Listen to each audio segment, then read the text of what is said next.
Today, we're going to talk about an incredible short story by Guy de Maupassant called Two Friends. Now, on the surface, you might think it's just about a couple of guys going on a fishing trip, but trust me, it goes so much deeper. It's really this profound look at friendship, loyalty, and the absolutely brutal nature of war. Just picture it for a second. It's a perfect spring morning, the sun's on your back, there's a little mist coming off the river. This was the world for our two friends, Monsieur Morceau and Monsieur Sauvage, before the war. You know, every single Sunday, they'd be right there, side by side, fishing rods out, not even needing to talk much. It was their escape, their own little slice of heaven.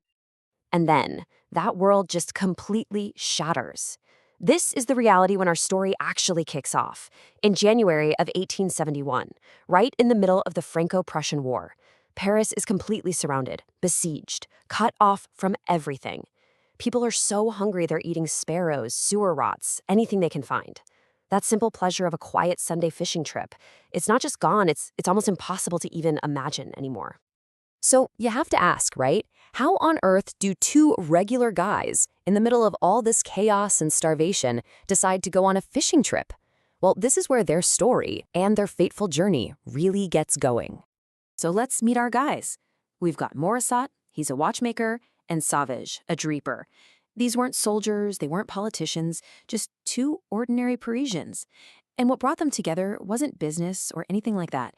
It was this deep, shared love for the quiet, patient art of fishing. That weekly trip out to the island of Marant created this bond, this friendship that was about to be tested in the most extreme way imaginable. So one day, they just happened to bump into each other on the empty, depressing streets of Paris. To try and lift their spirits, they go for a glass of absinthe, and then another. And, that alcohol on their empty stomachs, it starts to mix with this powerful longing for the way things used to be. And in this kind of reckless, inspired moment, Sauvage just throws it out there. What if we went back to their old spot? It's crazy, it's behind enemy lines, but that desire to just feel normal again, even for a few hours, is just too powerful to ignore. Now, to really get why this story hits so hard, you kind of have to understand the man who wrote it, and the war that basically shaped his entire world. You see, Guy de Maupassant wasn't some writer in an ivory tower just imagining what war was like. He lived it. He was 20 years old, studying law, when he got pulled into the army to fight. So he wasn't seeing war from a general's tent. He was seeing it from the mud, The chaos, the cruelty, the small acts of courage, all of that became the raw material for his stories. He wasn't just telling a tale, he was bearing witness to what he saw. And the timing here is absolutely key. If you look at this timeline, you see that after a pretty quick defeat, the Prussian army surrounds Paris in September 1870. Our story is happening in January 1871, literally the last, most desperate month of that horrible siege. This isn't just some historical backdrop. It's this immense weight pressing down on every single person in the city. Maupassant was a master of a literary style called realism and naturalism. So what does that actually mean? Well, it means he wasn't interested in writing about romantic heroes or dragons or anything like that.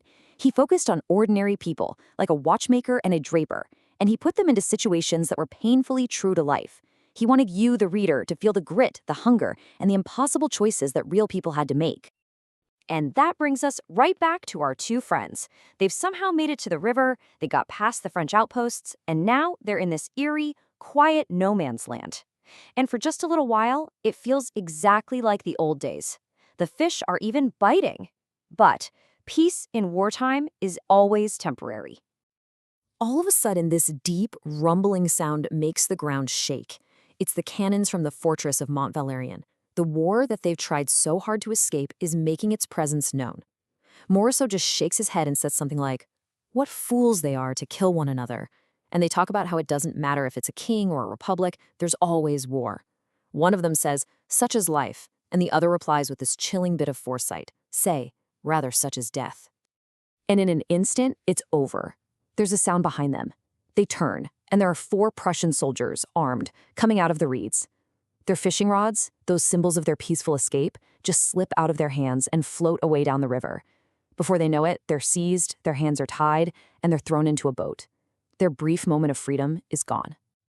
They're dragged in front of a Prussian officer, a big guy with a long beard, who lays out their choice in the coldest, starkest terms possible. He's convinced they're spies, and he gives them an ultimatum. Tell him the password they used to get past the French lines, and they can walk free. Betray their country and live, or stay quiet and die, right here, right now. The two friends just stand there, side by side, totally pale but silent. The officer even tries to tempt them one by one, whispering that the other will never find out. But their loyalty is unshakable. In that final moment, they just look at each other. They don't talk about the war or the password. They just say goodbye. Goodbye, Monsieur Sauvage. Goodbye, Monsieur Morisseau. They shake hands one last time, a final, quiet act of friendship as they face death together. 12 shots ring out like a single clap of thunder, but their story doesn't end there. To really understand the impact of what happens, we have to look at the powerful symbols that Maupassant weaves into this whole tragic story. See, in this story, everyday things take on these huge meanings.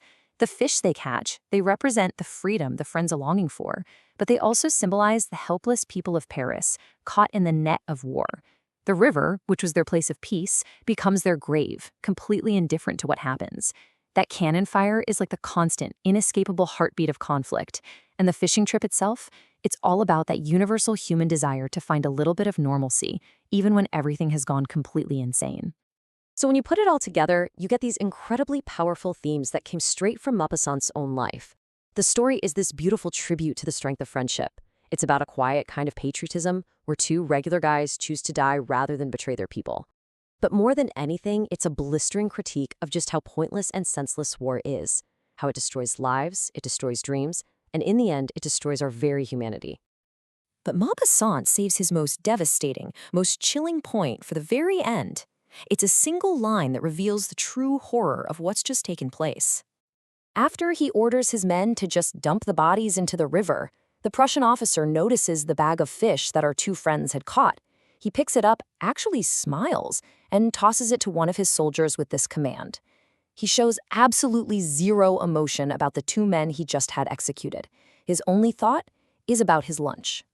And in that one, single, chillingly casual order, the lives of Morisseau and Sauvage are made completely and utterly meaningless. Their sacrifice, their friendship, their entire existence, it's all erased and replaced by a simple, brutal appetite. War has reduced these human beings to something less valuable than the fish they caught. And that, really, is the question that Two Friends leaves us with. The true cost of war isn't about counting battles won or lost, or territory gained. It's about the loss of the simple, decent things that make us human. It's about the price paid not by armies, but by ordinary people like a watchmaker and a draper, whose only real crime was wanting to spend one more quiet Sunday by the river.